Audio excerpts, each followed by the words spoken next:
Assalamualaikum warahmatullahi wabarakatuh. Kita ketemu lagi di channel YouTube Dunia Gokong, masih di lokasi yang sama uh, untuk mengungkap sejarah, karena di lokasi tersebut ini masih belum tuntas dan masih belum selesai untuk kita sapu bersih benda-benda pusaka yang ada di sini. Karena kenapa? Kalau tidak kita sapu bersih, yang pertama permintaan dari lahan tersebut minta supaya lokasi tersebut dinetralkan atau dibersihkan agar supaya tidak ada sosok gangguan gaib, gangguan makhluk-makhluk gaib lagi. Yang kedua juga,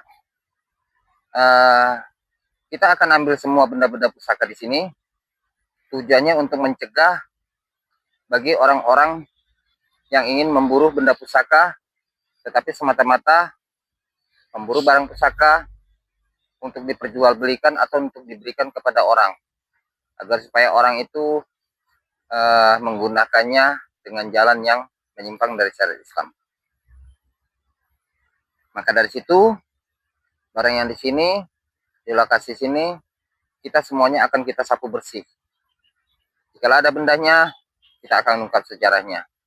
Jika tidak ada bendanya, sosok makhluk jin yang mengganggu, kita akan usir melalui dari doa-doa ruqyah. Dan alhamdulillah, di waktu konten yang pertama, kita mendapatkan 3 benda pusaka, yaitu 2 batu. Yang ketiga ialah sejenis bentuk pusaka celurit, kepunyaan pemiliknya dulu orang Madura atau orang Jember atau orang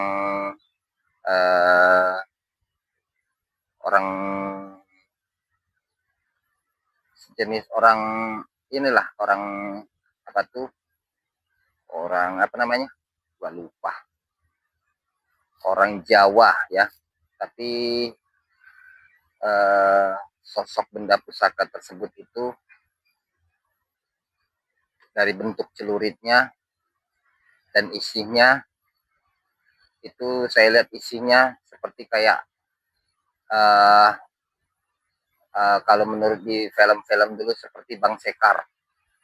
Dia memakai sepan komprang, terus baju kaos warna merah, putih, hitam, merah, putih, hitam. Terus di sini pakai ikat pinggang kulit yang zaman dulu. Kelebihannya juga sudah kita ungkapkan. Dan alhamdulillah semua kita dapat. Untuk konten yang ketiga, kita juga mendapatkan sosok batu. Ialah sosok batu yang ada isi khodamnya, ada isi kekuatannya, yang kekuatannya diisi dengan orang pintar dulu, diberikan kepada kepada orang tersebut, tujuannya untuk pemikat ataupun pengasihan, tetapi tidak ada unsur khodam dan makhluk jinnya, tetapi ada unsur kekuatannya. Terus kita juga mendapatkan batu tapajala. Sosok penunggunya ialah makhluk gundurwo dan kelebihannya untuk kekebalan. Dan kita mendapatkan juga pusaka, yaitu sejenis naga. Dan kalau kita lihat unsur sejarahnya, masih di zaman Kerajaan Sriwijaya atau masih berdirinya di zaman Majapahit. Tetapi benda pusaka di masih zaman Majapahit itu, kita lihat pemiliknya bukan kepunyaan sosok bangsawan, tetapi kepunyaan sosok manusia biasa. Dia menggunakannya menurut ajaran dan agama dia. Karena kalau kita lihat, ajaran dan agamanya bukan agama Islam yang dia kanut atau yang dia ikutin, tetapi berkemungkinan besar kayaknya agamanya agama Buddha. Itu karena dari sosok makhluk gaibnya sangat kuat sekali, disebabkan karena kuat karena suka diberi makan atau sering diberi sesajen. Disitulah letaknya kita sebagai manusia, terutama Islam, tidak diperbolehkan menyajeni, memberi makan, apapun kita mengirimkan ayat-ayat untuk benda pusaka atau makhluk jin tersebut. Karena kenapa? Setiap kali kalau kita memberikan amalan doa kepada sosok makhluk jin tersebut, makhluk jin itu akan menambah kekuatannya. Jadi, jikalau sosok makhluk jin itu untuk melemahkannya, bacakanlah ayat-ayat ruqyah. Seperti mana ayat ruqyah yang diterahkan di Al-Quran untuk melemahkan kekuatan sosok makhluk jin. Satu, kita membacakan surat Al-Fatihah. Surat Al-Fatihah itu kita membukanya bukan Al-Fatihahnya, tetapi dengan ucapan A'udzubillahi minasyaitonirrajim. Bismillahirrahmanirrahim. Alhamdulillahirrabbilalamin. Terus, nah, kenapa kita harus membuka seperti itu? Karena tujuan kita untuk melemahkan sosok makhluk jin dan setan. Yang kedua, kita membacakan surat An-Nas. Dan yang ketiga, kita membacakan surat Qul. Dan yang keempat, kita membacakan surat Al-Falaq. Dan yang terakhir, kita membacakan surat Ayatul Kursi. Mudah-mudahan ayat tersebut itu, jika kita rajin menggunakannya, apalagi kalau kita masukin di lokasi di tempat-tempat yang rawan, atau yang suka terjadi gangguan-gangguan yang membuat manusia itu merasa resah, dan suka makhluk jin menunjukkan dengan muka yang jelek atau mengganggu kenyamanan orang, cukup dibacakan ayat tersebut itu, insya Allah sosok makhluk jin itu akan berlari terbirit-birit. Tetapi jikalau kalau kita membacanya sungguh-sungguh dan memang benar kita meminta kepada Allah, dan jikalau istri, saudara, keluarga, teman, siapapun, jikalau ada terkena gangguan sihir, santet, atau dia masuki sosok makhluk jin, ruh, ya, atau ketenggoran, cukup membacakan ayat tersebut itu aja. Bacakan surat Al-Fatihah, surat An-Nas, itu surat Al-Falaq, surat Qul a'udzu birabbin nas, surat Ayatul Kursi, sebut namanya dan binnya, meminta kepada Allah, seperti mana kita membaca Allahumma ya Allah, atas nama si A bin si A, aku meminta ya Allah, jika ada sosok makhluk jin yang bersarang atau yang menumpang di dalam tubuh si A bin si A, ya Allah, engkau hancurkan melalui dari ayat yang telah engkau turunkan melalui dari Al-Quran. Lalu membaca A'udzubillahi minasyaitonirrajim, bismillahirrahmanirrahim sampai selesai. Setelah dari situ disambut dengan Qul a'udzu birabbin nas. Setelah Qul a'udzu birabbin nas disambut juga dengan Qul a'udzu birabbil falaq. Setelah Qul a'udzu birabbil falaq, lalu disambut lagi juga dengan Ayatul Kursi langsung juga bisa. Setelah dari situ, cara menggunakannya, jikalau orang itu kesurupan, bisa ditiup ubun-ubunnya, bisa juga ditiup kupingnya, dan setelah dari situ dibacakan lagi ayat tersebut dengan air, yang paling bagus kalau bisa air yang langsung jatuh dari langit, yaitu air hujan. Lalu dicari daun bidara. Nah, daun bidara itu manfaatnya memang untuk mengusir setan dan jin. Bacakan ayat itu, diambil dengan air hujan yang jatuh dari langit, insya Allah sekuat apapun sosok makhluk jin itu, setan, dedemit, gundurwo, bahkan orang yang terkena santet, insya Allah akan sembuh. Di sini saya akan menjelaskan kepada masyarakat. Jadi dunia gokong ini sedikit memberitahu cara untuk menyembuhkan orang kena santet, cara menggunakan untuk menyembuhkan orang terkena tenggoran, cara menggunakan untuk menyembuhkan orang terkena gangguan sosok makhluk jin, cara menggunakan untuk di lokasi tempat yang seram. Bacakan surat Al-Fatihah, An-Nas, Qul a'udzu birabbil falaq, ya, Qul a'udzu birabbin nas, Ayatul Kursi. Itu kalau kita berjalan dan kalau kita untuk menyembuhkan orang yang terkena tenggoran.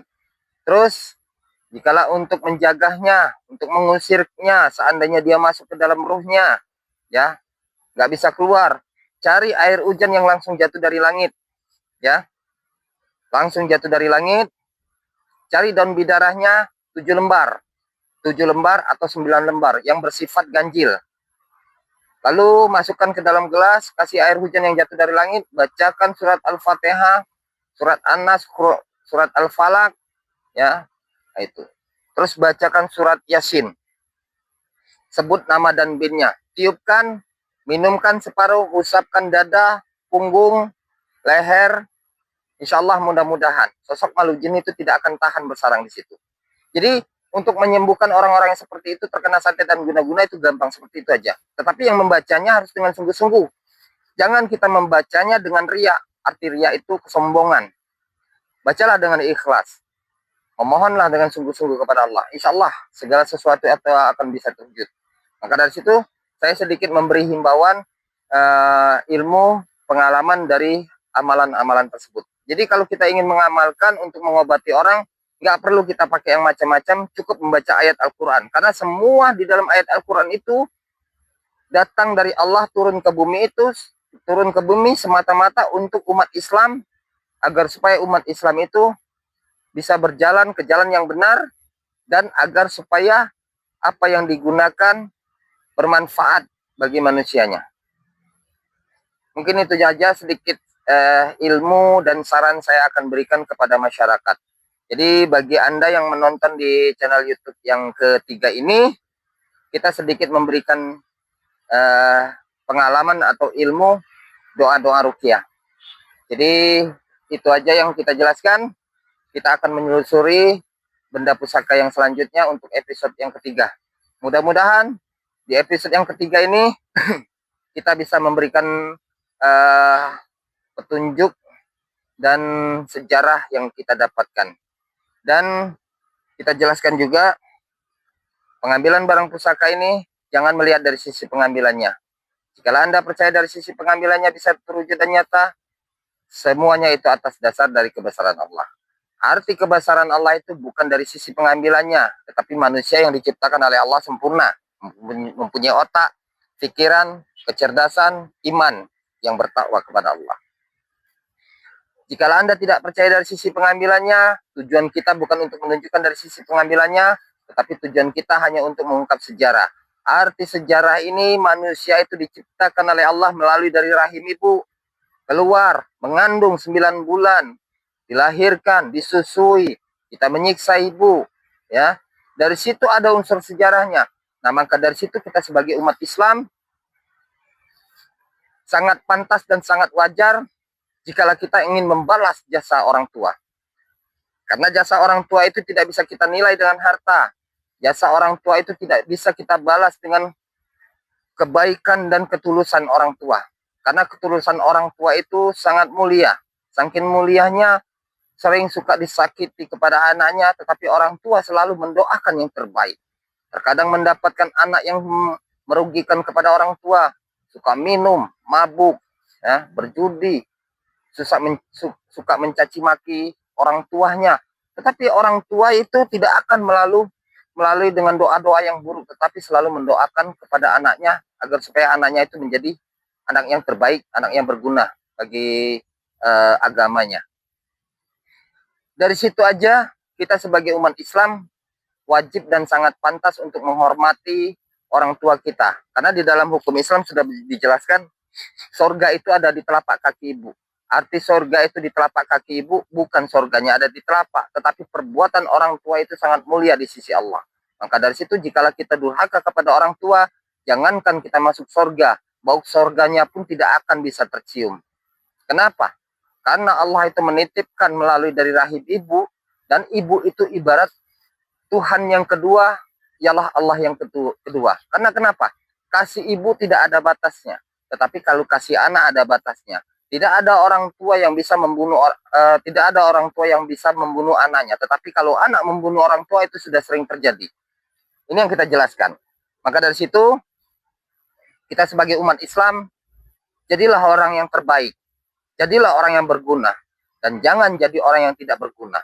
Arti jadi orang yang berguna, manfaatkan kelebihan kita. Pergunakan kebaikan kita. Berikan kesempatan kita, ruh kita, jasad kita, untuk memperlakukan perbuatan-perbuatan baik. Agar supaya perbuatan baik kita diterima di sisi Allah.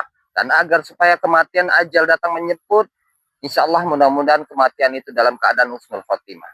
Maka dari situ, kita sebagai orang tua, yang sekarang ini kita sudah menjadi orang tua, walaupun kita sudah menjadi orang tua, tetapi kita tetap menjadi anak sebagai orang tua kita. Walaupun orang tua kita sudah kembali ke rahmatullah, kita sebagai anak tetap mendoakan anak orang tua kita, agar supaya anak kita, agar supaya diri kita menjadi anak yang soleh dan soleha. Dan di situ juga didiklah anak-anak kita menjadi anak-anak yang terbaik. Didiklah anak-anak kita menjadi anak-anak yang kasih. Kasih kepada orang lain, kasih kepada saudaranya, dan kasih kepada diri kita. Oke pemirsa, itu aja yang saya jelaskan. Kita akan coba selusuri, mudah-mudahan episode yang ketiga ini kita bisa mengungkap sejarahnya. Tapi sebelum itu kita menghidupkan Garuda dan Dupanya dulu. Baru berapa menit kameramen gua sudah clear-clear lagi. Susah. Giliran kita mau istirahat sebentar, ayo konten. Ayo konten. Giliran gua sudah mulai konten, matanya kir-kir. Kiranya enak kali konten. Megang kameramen aja lagi ngantuk, apalagi kita yang ngoceh-ngoceh. Ya, mohon maaf pemirsa, gua nggak gila tapi gua lagi ngomongin kameramen gua. Kenapa? Kalau nggak gua oceh kayak gitu, matanya tetap ngantuk. Tapi kalau gua oceh kayak gitu, Anda nggak melihat aja, dia sambil senyum-senyum, ya. Tujuan gua memberikan seperti itu agar supaya kameramen gua nggak tidur, ya. Oke, pemirsa, kita selusuri. Ini yang sudah kita wujudkan tadi ya, pemirsa. Ini sudah diacak-acak, ya, kayak seperti kucing mau ngencing. Tapi padahal bukan kucing mau ngencing, tapi ya habis acak, gua yang acak-acak. Nah, ini yang ketiga terakhir. Tiga yang terakhir di waktu kita mendapatkan pusaka keris, ya. Ini yang ketiga. Coba kita selusur lagi ke depan lagi, siapa tahu kita bisa temukan.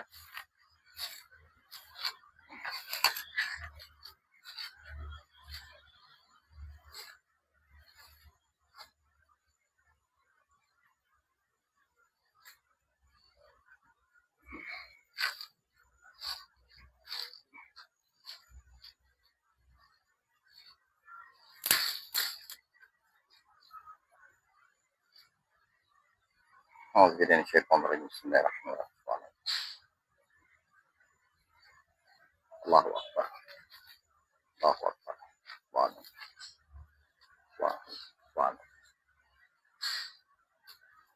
Oke, pemirsa, kita lihat di sini ada sosok sinar, tapi di waktu saya mau habis membacakan doa, sinar tersebut menghilang. Berarti ini tidak ada benda pusakanya. Berarti ini hanya sosok makhluk jin. Karena saya lihat di waktu sebelum ada sinar, saya lihat anak kecil. Berarti ini sosok anak jin. Saya kira ada benda pusakanya di waktu saya membacakan doa. Dia berupa wujud sosok makhluk anak jin itu. Jadi sinar. Di waktu saya membacakan doa, kalimat-kalimat Allahu Akbar, dia langsung kabur, berubah menjadi asap. Jadi dia menjadi asap, kabur jauh, lari ke atas. Di sini nggak ada lagi hilang. Berarti ini sosok makhluk jin yang tidak bisa kita ungkap sejarahnya. Kenapa? Karena nggak ada benda pusakanya. Ayo coba kita cari lagi yang lain.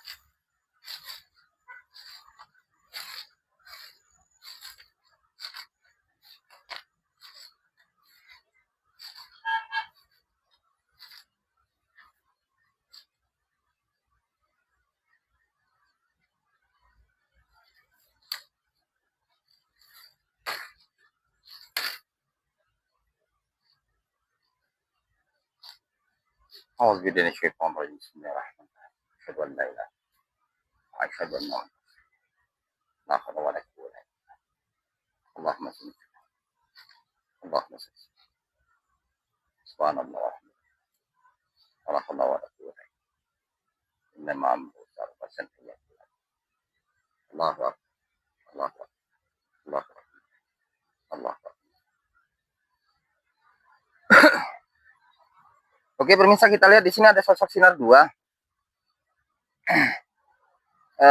Di waktu kita membacakan doa, sosok sinarnya ada 1, gede. Tetapi di waktu saya membacakan doa, ternyata sosok sinar itu pecah menjadi 2. Dan setelah saya membacakan doa, sosok sinar ini masih tetap ada, tetapi sosok sinarnya sudah mulai pudar.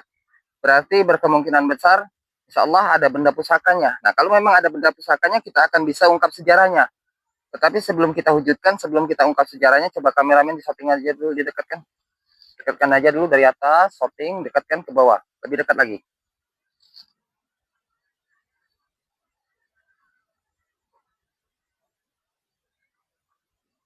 Oke, kita jelaskan sedikit pemirsa. Posisi barang ini nggak mantap. Kalau posisi barang ini nggak mantap, kita tidak bisa mewujudkan satu titik, ya. Tetapi kalau posisi barang sosok sinar tersebut ini dia posisinya mantap, misal kalau dia sinarnya ada di sini, ya, kita kasih minyak, kita doakan, kita tarik, kita wujudkan, mudah-mudahan bisa terwujud. Tetapi kalau sosok sinarnya itu naik dari atas ke bawah, dari atas ke bawah, berkemungkinan kita tidak bisa wujudkan satu titik, berkemungkinan kita akan pecahkan dari jarak jauh, nanti kita selusuri dari kebatinan kita di mana nanti terwujudnya, ya. Oke, kita akan selusuri.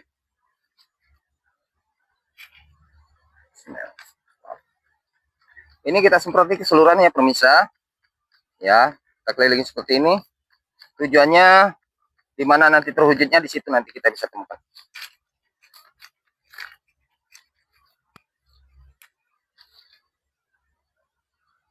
Mati karunya.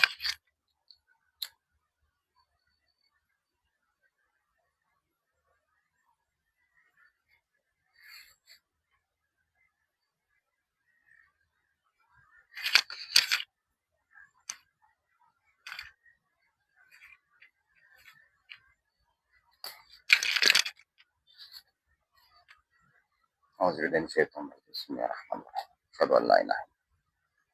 Asyhadu anna Muhammadan rasulullah. Subhanallah. Subhanallah.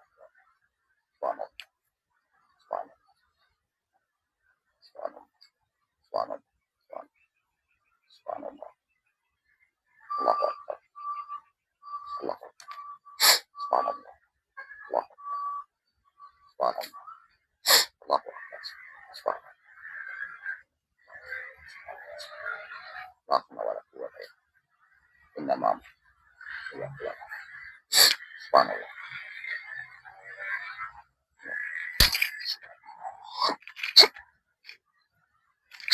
Allahu akbar. Oke, pemirsa, sudah kita pecahkan gaibnya.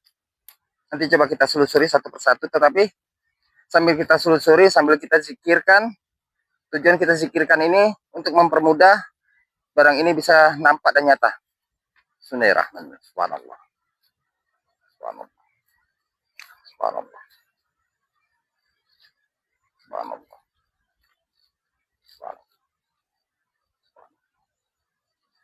Subhanallah. Allahu akbar. Allahu akbar.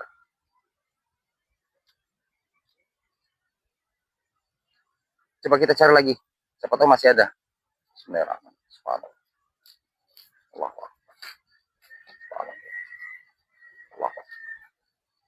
Subhanallah. Allahu akbar.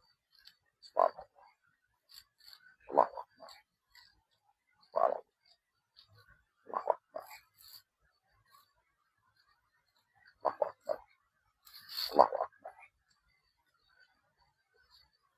akbar. Allahu akbar. Allahu akbar. Allahu akbar. Allahu akbar. Allahu akbar. Allahu akbar. Allahu akbar. Allahu akbar. Allahu akbar. Allahu akbar. Allahu akbar. Ini pemirsa, ternyata ada lagi.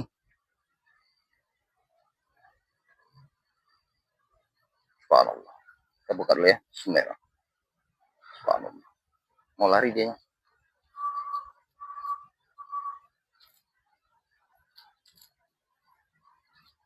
Alhamdulillah. Kita mendapatkan lagi. Satu lagi. Nggak tahu batu apa, nanti kita coba ungkap isinya. Subhanallah. Subhanallah. Subhanallah. Subhanallah. Subhanallah. Subhanallah. Subhanallah. Ada lagi satu, tapi bukan batu, binatang, ya. Oke, karena yang kita lihat ada sosok sinar dua, nggak mantap. Ternyata ini barangnya. Coba kita selusuri dulu.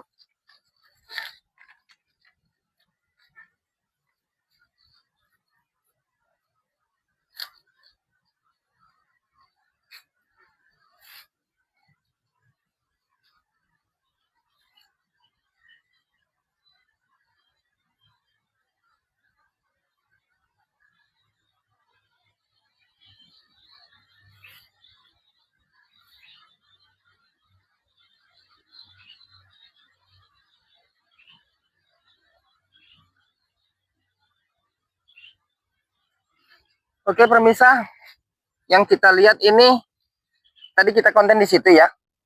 Di waktu gua bacakan doa, ada sosok anak-anak kecil. Ya kalau menurut di dalam Al-Quran itu anak jin atau anak wil atau anak tuyul.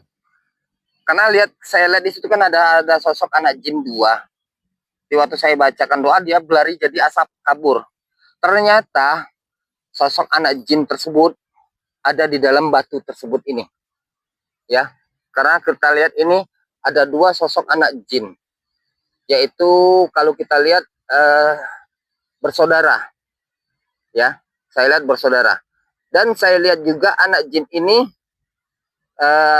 ibunya atau dia dilahirkan dari sosok makhluk jin perempuan yang kita ungkap tadi di konten pertama, yaitu kita mendapatkan batu penunggunya sosok kuntilanak. Nah, itu kuntilanak itu ibunya dan ini anaknya, ya. Nah, itu. Jadi sosok kuntilanak itu ibunya dan ini anaknya. Terus kita mendapatkan batu tapak jala yang penunggunya sosok Gundurwo itu bapaknya atau suaminya, ya. Jadi kalau kita lihat ini orangnya yang punya ini satu orang, tetapi di dalam isi makhluk jin ini nih ibarat ada 3 benda, tetapi satu keluarga. Ada 3 benda satu keluarga, ialah penunggunya semuanya sosok makhluk jin yang diciptakan oleh Allah. Nah maka dari situ kita jelaskan lagi bahwa keturunan dan mempunyai anak itu bukan manusia aja, bukan juga hewan yang diciptakan oleh Allah yang nyata seperti mana semut, seperti mana binatang-binatang yang lain. Selain dari manusia, sosok hewan yang diciptakan oleh Allah yang benda yang nyata, selagi makhluk itu yang bernyawa, dia akan mempunyai garis keturunan. Nah, garis keturunan ini bukan hanya datangnya dari manusia aja, bukan datangnya dari hewan juga, tetapi sosok makhluk jin yang diciptakan oleh Allah. Maka dari situ Allah menciptakan seluruh makhluk itu berpasang-pasangan yang mengandung unsur nyawa. Jadi termasuk jin juga mempunyai nyawa, manusia juga mempunyai nyawa. Jadi setiap makhluk yang diciptakan yang mengandung unsur nyawa, dia pasti mempunyai garis keturunan. Maka dari situ sosok makhluk jin itu tidak akan pernah berhenti melahirkan. Nah, itu. Dan umur sosok makhluk jin itu lebih panjang daripada manusia. Maka dari situ yang kita lihat di sini ada sosok anak tuyul atau anak jin 2 di sini. Dan ini kalau kita lihat kelebihannya ini untuk memikat rezeki. Karena dulu kalau gua lihat ini digunakan kepada orang ini sering ditaruhnya di tempat laci uang atau di tempat usahanya. Setiap kali kalau orang dia membuka usaha, lacinya itu ditaruh uang, tapi batunya ini ditaruh di dalam laci tersebut. Kenapa? Bukan uangnya beranak. Saya jelaskan, salah. Jadi ditaruh di dalam laci itu, si anak tersebut ini, anak jin tersebut ini, dia akan keluar isinya, dia akan melihat orang-orang yang mau belanja dan ingin mempunyai niat untuk membeli sesuatu. Jadi 2 sosok anak makhluk jin ini ditariknya hati orang itu, pikiran orang itu, agar supaya kefokus ke tempat usaha yang ditaruh batu tersebut ini. Jadi orang tersebut itu tidak akan berpaling kepada usahanya yang lain, dia tetap berfokus kepada orang yang mempunyai batu tersebut yang ditaruh di dalam laci uang. Nah ini kelebihannya. Jadi anak jin ini bukan mengambil uang orang, tetapi dia menarik orang itu agar supaya orang itu mau mendekati dan membeli usaha dan dagangannya. Ini kelebihannya. Ya. Yang kedua kita coba cek dulu, selusurin.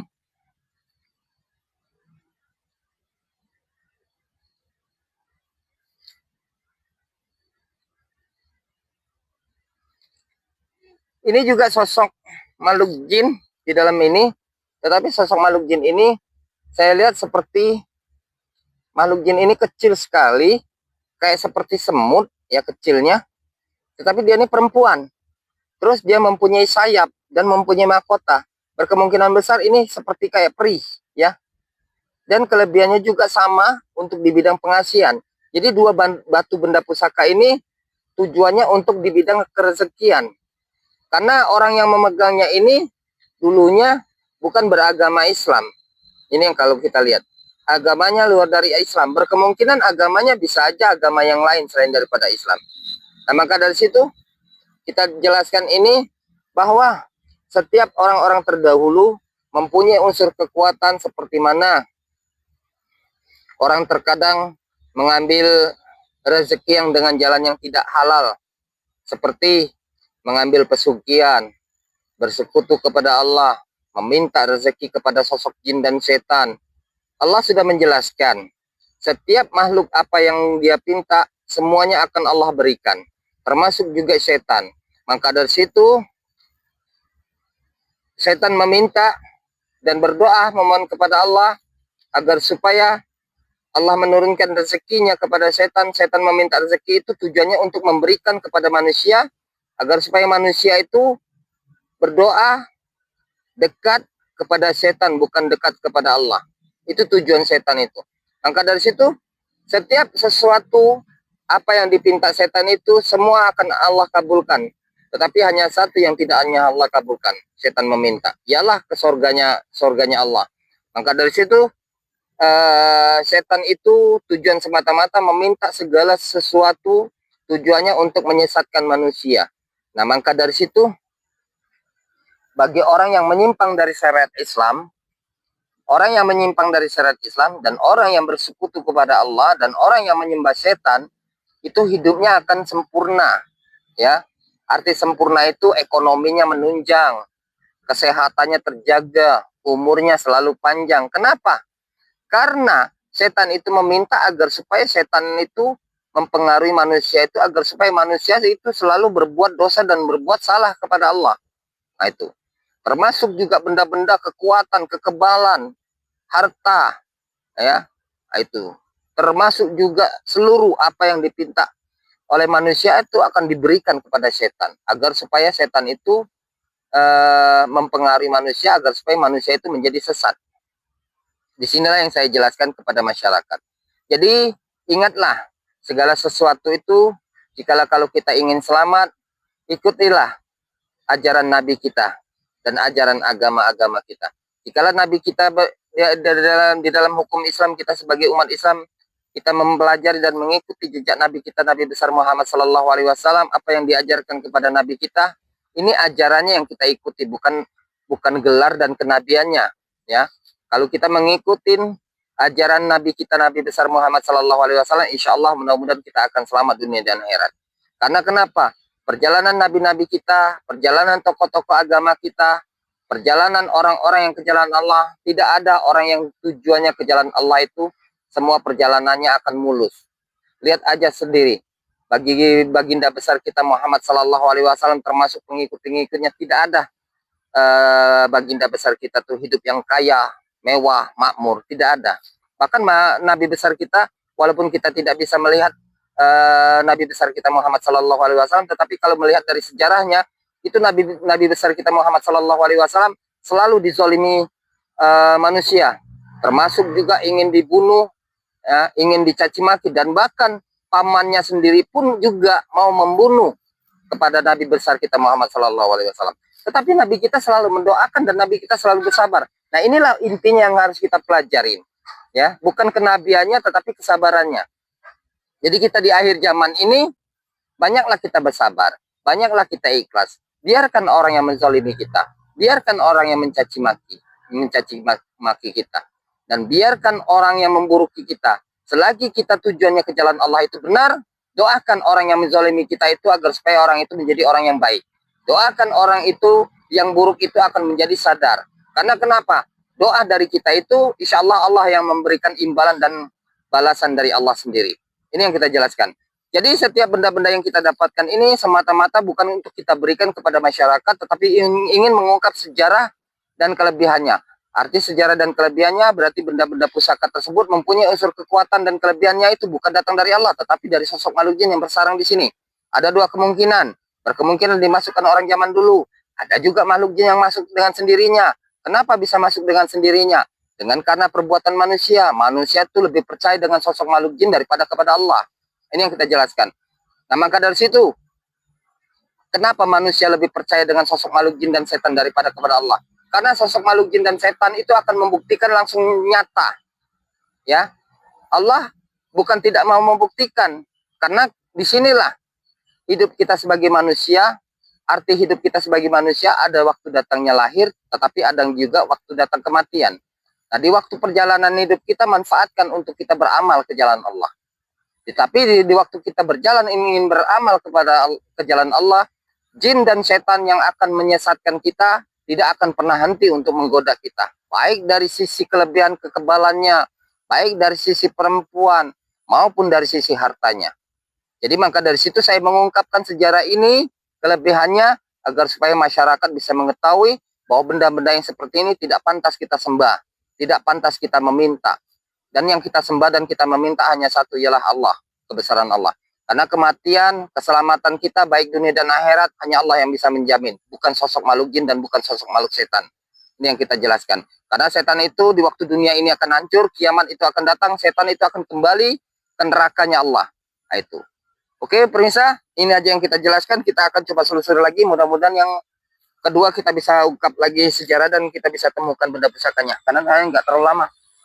Kameramen saya sudah mulai clear-clear lagi. Susah itu kalau diajak ngobrol.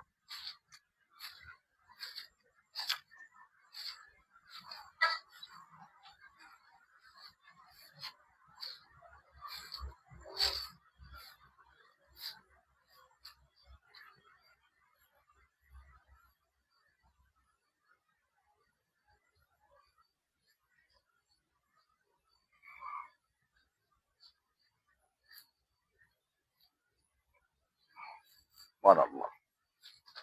Subhanallah. Ya dah.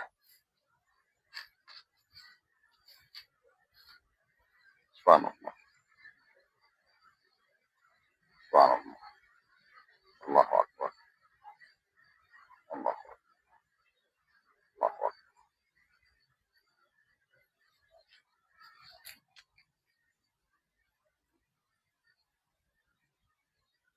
Subhanallah. Subhanallah. Subhanallah. Oke, pemirsa. Saya lihat di bawah akar ini ada sosok sinar dua. Tapi nggak tahu ini sosok sejenis apa, benda apa. Nah, nanti coba kita wujudkan. Sebelum kita wujudkan, kita bersihkan dulu.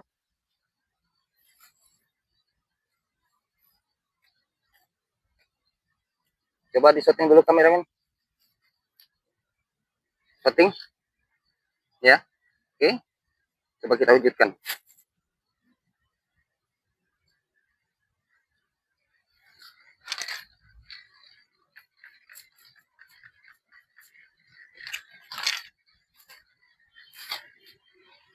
A'udzubillahi minasyaitonirrajim. Bismillahirrahmanirrahim. Asyhadu an la ilaha illallah. Asyhadu anna rasulullah wa la quwwata illa billah. Bismillahirrahmanirrahim. Allahumma shalli Allahu akbar. La haula wa la quwwata illa billah. Bismillahirrahmanirrahim. Subhanallah. Subhanallah. Subhanallah. Subhanallah. Subhanallah. Subhanallah. Subhanallah. Subhanallah. Subhanallah. Allahu akbar. Subhanallah. Allahu akbar. Subhanallah. Allahu Subhanallah. Subhanallah. Subhanallah. Subhanallah. Subhanallah. Allahu akbar. Subhanallah. Allahu akbar. Subhanallah. Subhanallah. Subhanallah. Subhanallah. Subhanallah. Allahu akbar. La haula wa la quwwata. Allahumma subhanallah. Subhanallah. Subhanallah. Subhanallah. Subhanallah. Subhanallah. Subhanallah. Subhanallah. Subhanallah. Allahu akbar. Allah. Allah. Allahu akbar. Subhanallah. La haula wa la quwwata. Subhanallah. Alhamdulillah, pemirsa. kita dapatkan sosok batu. Ternyata dua pemirsa. Gua wujudkan ini ada dua. Subhanallah. Subhanallah. Subhanallah. Coba kita susul itu. Bismillah.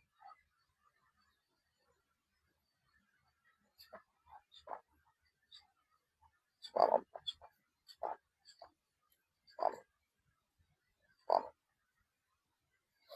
Oke, coba kita ungkap dulu.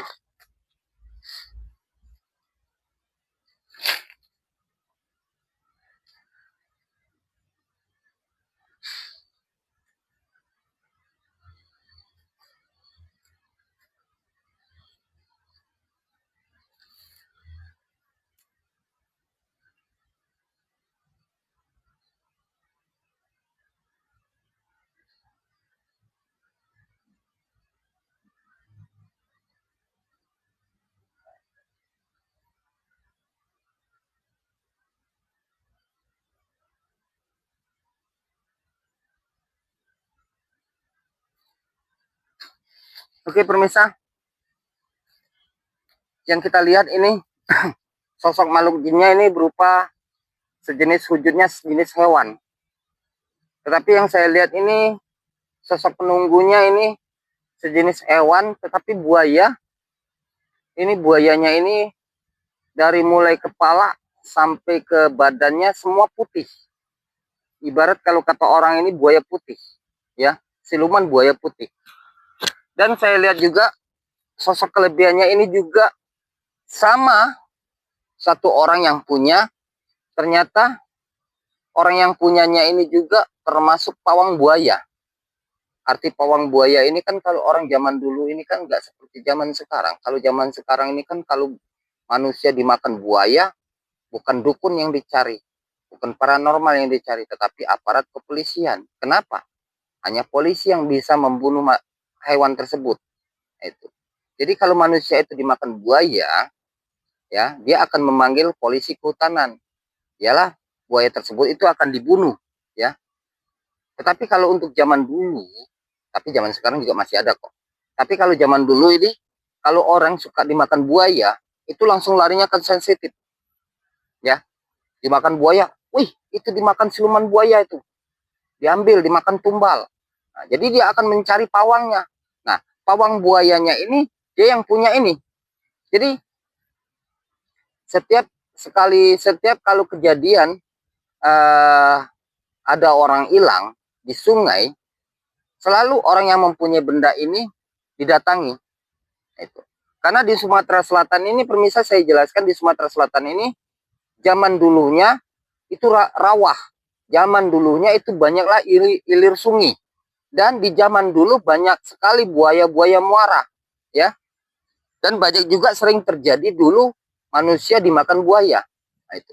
Tetapi orang zaman dulu lebih fanatik dan lebih percaya dengan hal mistik dan hal gaib. Jadi setiap kali orang hilang di sungai atau di air, selalu memanggil pawang buaya. Nah, orang ini yang dulu pernah megangnya sering dipanggil kalau suka hilang.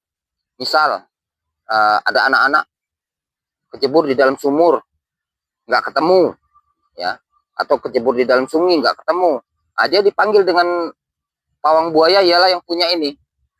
Dan sosok makhluk ini dia bilang katanya bisa membangkitkan mayat yang sudah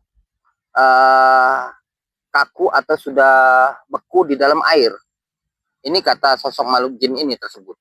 Jadi dia mendorongnya, menggerakkan dari siluman, dari buaya-buaya yang muara.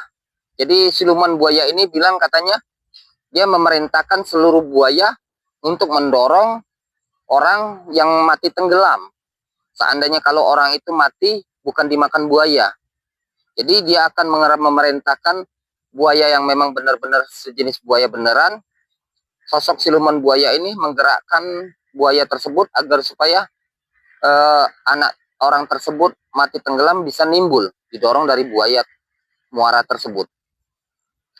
Terus kalau seandainya sosok buaya itu memang benar-benar makan orang, ya, dia akan memanggil, menggerakkan buaya tersebut agar supaya buaya tersebut yang makan manusia itu menyerahkan dirinya kepada si pawang ini. Maka dari situ di zaman dulu sering terjadi orang pawang buaya itu memanggil buayanya itu dengan mudah. Ada yang buayanya sampai 4 meter, 5 meter, dia tidak ada perlawanan, menyerahkan diri, bahkan dia dibunuh pun tidak ada perlawanan. Dan itu memang pernah terjadi juga di waktu dibelah isi perutnya itu banyak. Di dalam perutnya itu manusia yang dicari. Nah, di sini kelebihannya. Jadi kita lihat kelebihan batu tersebut ini penunggunya siluman buaya putih. Kelebihannya untuk membantu orang-orang yang hilang di dalam air. Jadi bukan hanya sekedar dimakan buaya aja, termasuk orang-orang yang tenggelam nggak timbul. Ini kelebihannya.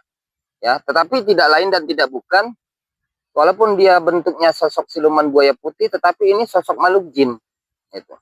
Dan memang benar sosok makhluk jin itu bisa memerintahkan seluruh hewan. Itu. Dan hewan juga terkadang bisa melihat sosok makhluk jin. Itu. Jadi setiap hewan itu ada sebagian hewan yang memang bisa melihat sosok makhluk jin yang nyata. Seperti ayam. Itu ayam bisa melihat, anjing itu bisa melihat. Ya, banyak sekali hewan-hewan yang lain bisa melihat sosok makhluk jin.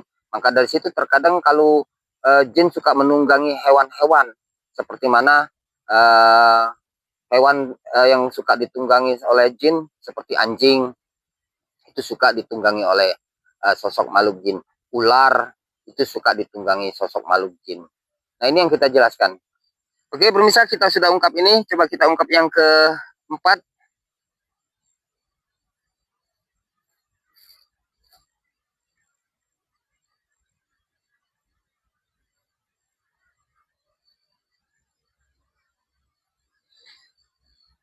Batu yang keempat ini kita lihat tidak ada unsur kekuatan makhluk jinnya, tetapi ini sosok batu giok.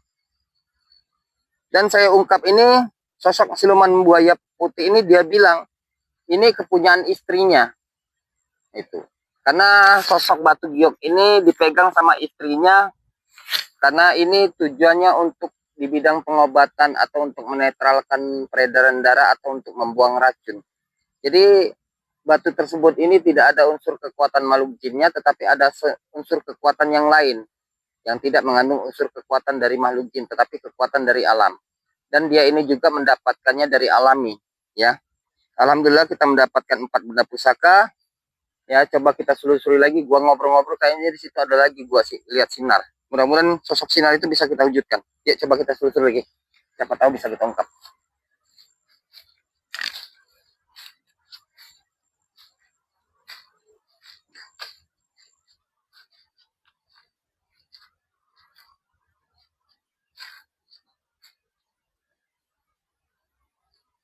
Subhanallah.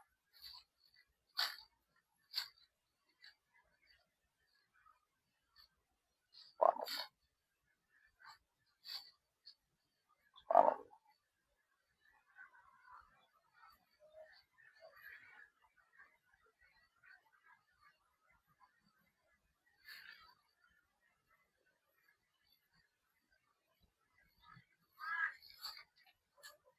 Subhanallah.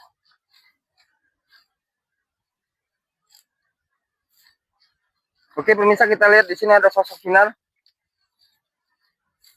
Coba kita wujudkan dulu.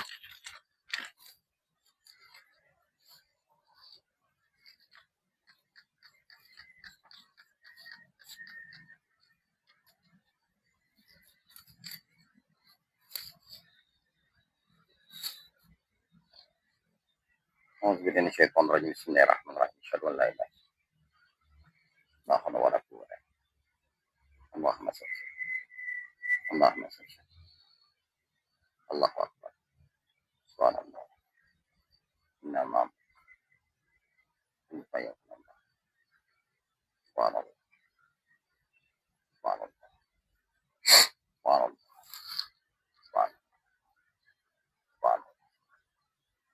Subhanallah. Subhanallah. Subhanallah. Allahu akbar. Subhanallah.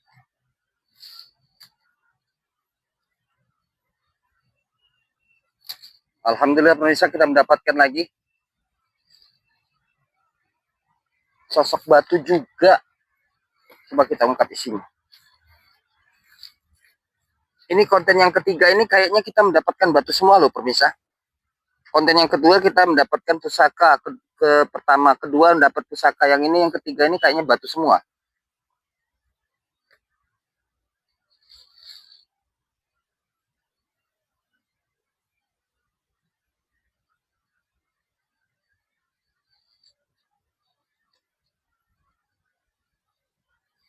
Oke pemirsa, yang kita lihat ini ada sosok penunggunya, tapi agak aneh sosok penunggunya. Dari penunggunya agak aneh, terus juga batunya juga sedikit aneh, ya. Coba dilihat pemirsa batunya. Ini ada dua garis, ya ada garis batasnya. Ini penunggunya gue lihat ini kayak seperti makhluk sejenis makhluk ayam, ya. Tetapi ada keanehan ini, kalau kita sejenis ayam seperti biasa, ini sosok makhluk ayam ini buntutnya terlalu panjang. Dan kalau kita lihat buntutnya ini panjangnya sekitar 3 atau 2 meter buntutnya. Terus sosok ayam itu dia di sini berjengger, ada 2 jenggernya. Terus bulunya itu semuanya bulu emas. Ini yang kita lihat, ya.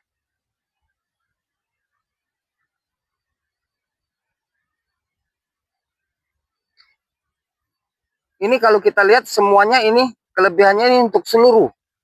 Arti seluruh ini nih tinggal tergantung manusianya digunakan untuk apa. Jadi kalau kita lihat ini sosok makhluk ayam yang berbulu emas ini, nggak tahu sih kalau menurut dari sejarah ini, kalau kita lihat manfaatnya sangat besar sekali di bidang pengobatan, bisa di bidang usaha juga bisa, di bidang untuk di usaha juga bisa, bahkan untuk di bidang untuk keselamatan juga bisa. Jadi saya lihat ini kuncinya seperti apa ya? Gue juga bingung ini. Gue nih cuma bisa melihat wujud bentuknya. Ini seperti ayam. Ini kayak seperti ayam apa ya? Seperti kayak ayam burung merak, ya. Persis seperti itu kayak burung merak. Tapi kalau burung merak kan corak warnanya berbeda-beda. Kalau ini enggak, corak warnanya semuanya bulunya emas semua. Nah, ini yang kita lihat. Dan kelebihannya ini sangat banyak, susah kita untuk menjelaskannya. Jadi kelebihannya ini hampir keseluruhannya mencakup di sini, ya. Alhamdulillah pemirsa, kita sudah mendapatkan 5 benda pusaka. Kita mendapatkan 5 benda pusaka. Yang pertama kita mendapatkan 1 batu putih, penunggunya anak jin. Terus yang kedua kita mendapatkan batu warna apa gua gak tahu, kecil tapi penunggunya sosok 1 peri. Dan yang ketiga kita mendapatkan batu warna apa gua nggak tahu ini, tapi penunggunya sosok siluman buaya.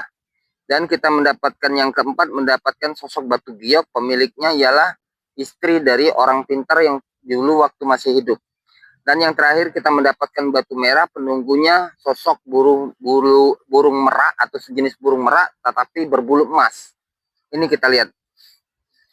Alhamdulillah hari ini kita sudah mendapatkan banyak sekali benda pusaka. Coba kita kembali ke posko, kita kumpulkan semua barang-barang yang kita dapatkan. Ayo, kita kumpul aja dulu situ. Kita pendapatan yang hari ini di lokasi ini udah selesai kita ungkap. Kita semua dapatkan. Tetapi kalau masih ada waktu, kita akan masuk lagi ke dalam ke sono pemirsa. Ya. Kita akan masuk ke dalam ke sono lagi, ke dalam hutan. Kita akan selusuri benda bersejarah. Tetapi di lokasi ini sudah kita ungkap semuanya, sudah kita dapatkan, termasuk sosok makhluk jinnya juga sudah kita bersihkan. Dan benda pusakanya yang terakhir kita dapatkan 5 benda pusaka. Dan kita akan kumpulkan semua, kita buktikan kepada masyarakat dan permisa dari konten yang pertama, kedua, dan terakhir yang ketiga. Berarti yang ketiga ini habis barang di sini, nggak ada lagi, kita akan masuk lebih dalam lagi jika waktu masih ada. Tetapi sebelum kita masuk ke dalam, kita coba keluarkan semua barang-barang yang kita dapatkan hari ini. Ayo.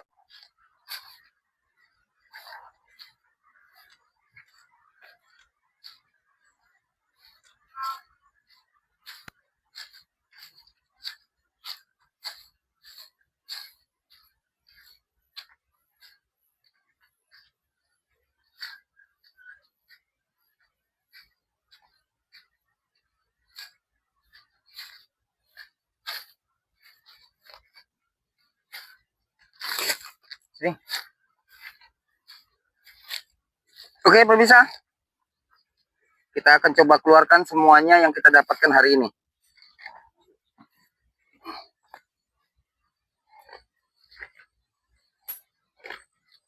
Kita sengaja kita tunjukkan semua kepada masyarakat dan pemirsa agar semua yang kita dapat ini bisa pemirsa mengetahui bahwa kita konten di sini. Alhamdulillah, menurut kabar informasi dari warga setempat ini, bahwa di sini katanya ada benda bersejarah atau benda pusaka. Kita ungkap dari awal dulu ya pemirsa ya. Yang pertama, di konten yang pertama kita mendapatkan yaitu sejenis, pertama kita mendapatkan batu ini dulu pemirsa. Di konten pertama kita mendapatkan batu ini, yaitu penunggunya sosok jin perempuan yang kalau kata orang bilang kuntilanak. Tapi kuntilanak ini bukan perempuan yang mati melahirkan. Saya jelaskan.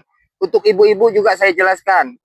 Jadi mulai dari sekarang, ibu-ibu, bapak-bapak yang takut dengan sosok kuntilanak, mulai dari sekarang yang nonton Dunia Gokong, gak perlu lagi kita takut dengan kuntilanak. Karena kuntilanak itu bukan perempuan yang mati melahirkan, tetapi itu sosok makhluk jin yang diciptakan oleh Allah agar supaya menambah garis keturunan sosok makhluk jin tersebut. Ini yang kita jelaskan. Jadi yang harus kita takutkan itu bukan sosok kuntilanak, tetapi ayat dan kebesaran Allah. Termasuk juga Allah yang kita sembah.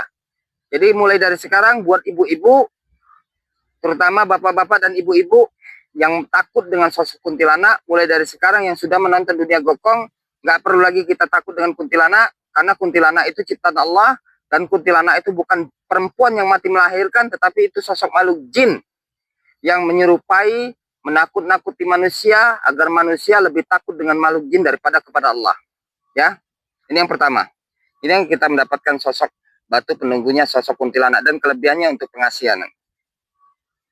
Yang kedua kita mendapatkan batu hitam. Ya, gua nggak tahu batu hitam ini batu apa. Itu. Dan yang ketiga kita mendapatkan apa namanya ini? Kalau bentuknya seperti celurit. Kalau untuk di zaman sekarang nih banyak disukai anak-anak muda. Maka dari situ lihat aja kalau malam minggu ya, apalagi di malam minggu itu sering terjadi tawuran. Nah, ini tapi bukan untuk tawuran karena nggak mempan ya. Jadi kenapa sangat nggak mempan? Karena ini pusaka. Pusaka ini ada khodamnya. Khodamnya ini ada kekuatan. Nah, kekuatannya ini dari makhluk jin, ya. Jadi saya jelaskan ini kepada masyarakat dan pemirsa agar supaya benda-benda yang seperti ini tidak wajib dan tidak pantas kita ungkap. Ini untuk konten yang pertama. Terus kita konten yang kedua. Yang pertama kita mendapatkan yang mana kita dapatkan? Yang pertama kita mendapatkan batu tapak jala, ya. Yang kita mendapatkannya sulit, ya. Kabur sana, kabur sini, kabur sana, kabur sini. Alhamdulillah kita mendapatkan. Ini konten yang kedua. Konten yang kedua kita mendapatkan batu tapak jala. Terus, oh salah pemirsa. Ini yang konten yang pertama, ya. Konten yang pertama ini yang ada tulisan rajahan Arab dan ayat Allah. Bergabung dengan celurit ini, ya. Nah, konten yang kedua kita mendapatkan batu hitam. Nggak tahu batu apa. Terus juga kita mendapatkan batu tapak jala, ya, mendapatkan batu tapak jala. Terus juga kita mendapatkan lagi batu, nggak tahu batu apa ini. Ini konten yang kedua. Terakhir kita mendapatkan ya batu ya kris pusaka. Kecil pusaka ini, tetapi unsur sejarahnya sangat tinggi. Kenapa sangat saya bilang kecil? Unsur sejarahnya sangat tinggi karena barang ini kalau saya lihat ini masih di zaman kerajaan Sriwijaya atau di zaman Majapahit masih berdiri. Tetapi yang punyanya ini bukan orang bangsawan atau orang-orang yang mempunyai gelar raja. Tetapi ini hanya memegangnya orang-orang biasa. Tetapi orang biasa ini mempunyai kelebihan. Ini yang kita jelaskan. Karena agamanya juga di luar dari Islam. Ini yang kita jelaskan. Ini konten yang kedua. Dan konten yang ketiga kita mendapatkan 5, 3, 4, 5 benda pusaka dan semua isinya sudah kita ungkap sejarahnya, ya. Dan alhamdulillah Di lokasi ini kita mendapatkan sejenis batu 5, kita mendapatkan sejenis batu. Coba kita hitung semua batunya. Ini yang kita dapatkan pemirsa ya. Alhamdulillah semua kita dapatkan yang di lokasi ini. 1, 2, 3, 4, 5, 6, 7, 8, 9, 10. 10 kita mendapatkan batu mustika atau batu-batu bersejarah. Ini kita akan berikan sebagai cenderamata. Cenderamata penghargaan dari dunia Gokong. Jikalau ingin mendapatkan cenderamata ini, boleh langsung menghubungi saya atau WA saya di nomor saya. Mohon maaf, Anda yang sudah WA saya, bukan berarti saya nggak malas, tetapi saya belum sempat, nanti akan saya telepon kembali. Dan yang ingin mendapatkan cenderamata ini, kita akan berikan secara cuma-cuma dan gratis, tidak dipungut biaya, terkecuali ongkos ongkirnya. Dan kita mendapatkan 3 pusaka, yaitu 1 celurit dan 1 keris naga. Alhamdulillah pemirsa, hari ini kita sukses mendapatkan benda pusaka ini. Semata-mata kita mendapatkan ini bukan untuk kita perjualbelikan, bukan juga untuk kita maharkan, dan bukan juga untuk kita sesatkan kepada manusia, tetapi kita untuk mengungkap sejarah agar supaya benda-benda pusaka ini kita bisa mengetahui ada unsur kekuatannya, tetapi kekuatannya ini bukan datangnya dari Allah, tetapi dari sosok kekuatan makhluk jin yang akan menggoda kita dan akan menyesatkan kita. Oke pemirsa, mungkin itu aja yang saya jelaskan. Lebih dan kurangnya saya mohon maaf. Kita akan lanjut kembali karena waktu masih ada waktu lagi. Berkemungkinan bisa ada waktu untuk kita buat konten video yang ketiga lagi, tapi kita akan masuk ke dalam, lebih dalam lagi ya. Di lokasi dalam ini kita akan selusuri, jika ada benda pusakanya kita akan ungkap yang ke konten yang keempat dan kelima dan keenam. Tetapi yang di sini alhamdulillah sudah semuanya habis dan semuanya sudah netral. Mudah-mudahan kepunyaan usaha di sini yang punya kebun karet tersebut ini, mudah-mudahan untuk kedepannya dia tidak akan lagi merasa terganggu dari sosok makhluk jin. Mungkin itu aja yang saya jelaskan. Lebih dan kurangnya saya mohon maaf. Saya tutup dan saya akhiri. Assalamualaikum warahmatullahi wabarakatuh.